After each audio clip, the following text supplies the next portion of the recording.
ఎంత ప్రయత్నించినా అమ్మవారిని అలంకరించటం అనేది నాకు రావడం లేదు. సరే, ఏదో నా తృప్తి కోసం ఇలాగ అమ్మవారిని అలంకరించుకున్నాను అనే ఒక భావన అంతే. అందరూ ఎంచక్కగా చీర కడతారు, జడ వేస్తారు. నాకు అస్సలు రావట్లేదు. వీడియోలు చూసినా కూడా రావట్లేదు.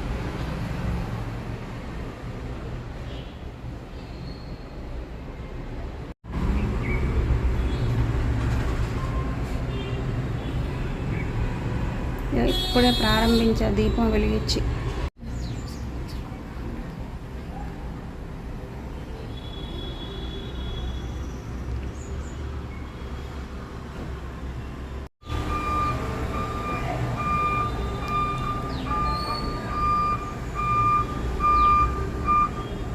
నైవేద్యాలన్నీ తెచ్చిపెట్టాను కానీ ఇంకా మహా నైవేద్యం పెట్టాలి.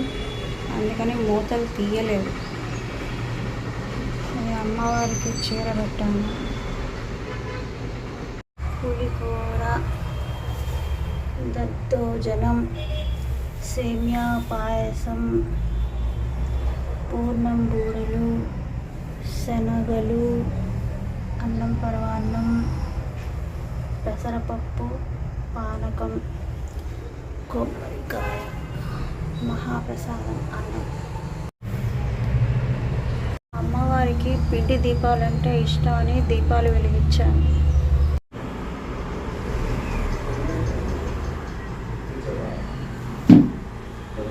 సాయంత్రం దీపాలతోటి ఇలాగా అమ్మవారిని అలంకరించుకున్నాను.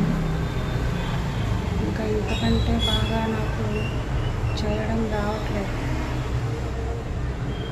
సరే, ఏదేమైనా అమ్మవారిని స్మరించుకోవటం ముఖ్యం కాబట్టి ఆమెను స్మరించుకుంటూ అందరినీ చల్లగా చూడాలి కోరుకుంటూ.